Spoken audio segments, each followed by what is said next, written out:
So hello everyone, welcome to this online lecture. So let's discuss our topic that is about the British relation with the princely Indian states. In the last class we have discussed about the Indian states, how after the downfall of Mughal Indian Empire there was a rise of regional states. However, before that, there were two twin challenges before the Mughals, which led to the decline of the Mughal Empire. That was the external as well as the internal challenges.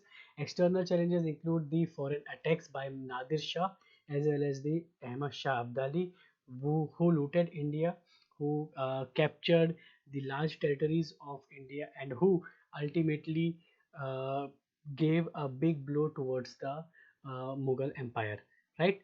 The internal challenges were mainly focused on the weak rulers after the Aurangzeb.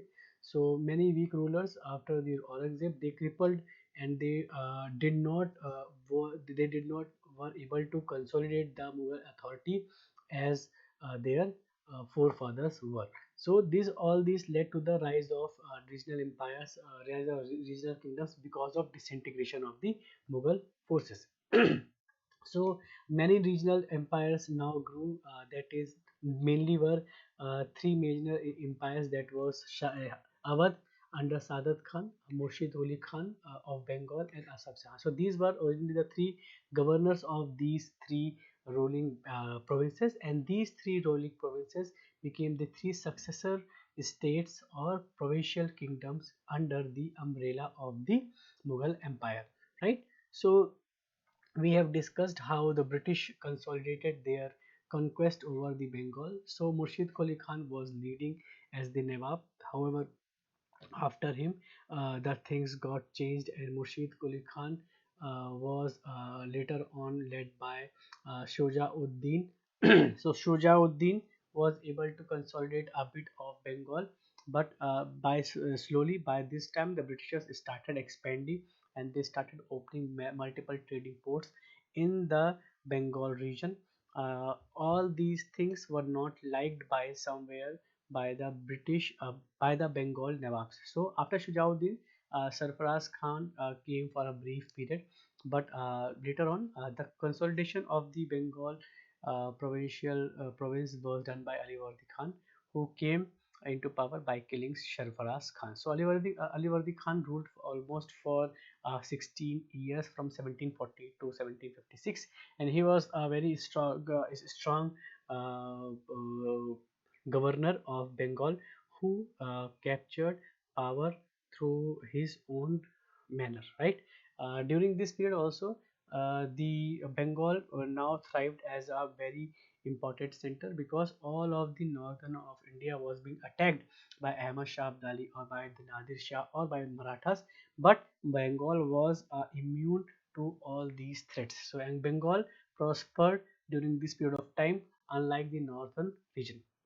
So this period, after the Alivardi Khan, came the rise of the other rulers. However, now we have been seeing that Alivardi Khan was having a big problem with the grant of dastak, or a permit, to the English by the Farooq Siyar in 1717. So now Britishers were now becoming started posing a main threat to the power of Bengal. So this was the case, and on this account only there was a untimely demise of Alivardi Khan, that is in 1756, while he was leading the Bengal governorship. So after him, Sirajuddaulah came into the Nawabship. He was a very young and short-headed, very kind of a quick person who did not used to think before taking any decisions. So he faced internal threat from his various cousins of Purnia and all. That was Shaukat Jung from his aunt, and from the Miri Jafar, his military ruler. So all these things, including the various nobles which were present during the Nawab's court, became a formidable threat to him, and Britishers used this thing various factors, and they planned a treacherous plan and they conspired against the Shiraj-ud-Dowla, and they defeated him in the Battle of Plassey. The Battle of Plassey was a very important battle, in the sense that it was not a battle fought in the battlefield. It was a battle where turncoats were used, where conspiracy was used to defeat the Nawab, that is Siraj-ud-Dowla. After him, Mir Jafar came into power, and then he was a puppet by the Britishers,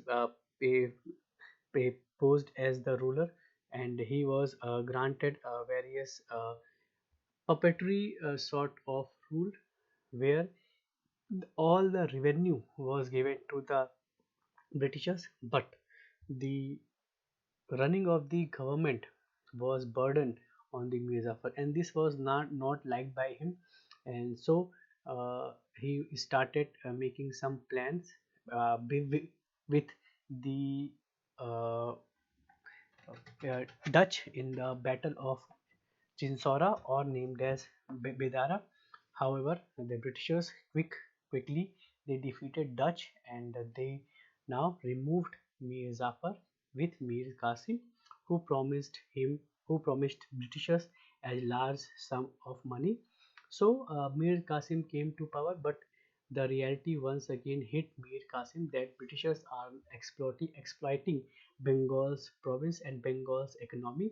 Thus, Mir Qasim now started taking efforts against the Britishers, but the when Britishers got to know that Mir Qasim is going to take some actions against Britishers, then Mir Qasim was fled, and he now forged a conspiracy with the other areas of Awadh, as well as the Mughal Empire, that is Shuja-ud-Dowla.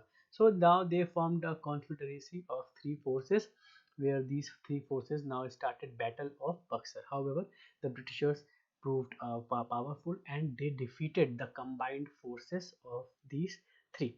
Now there is from one fight, the three mighty forces got defeated, and one key thing happened, that through Battle of Buxar they did not only subjugated the Bengal provincial government, but they also subjugated the authority of the Mughals in Delhi area, and also the Awadh Nawabship. So this was the battle, and then the Treaty of Allahabad has been signed with the two different powers, that is Awadh and the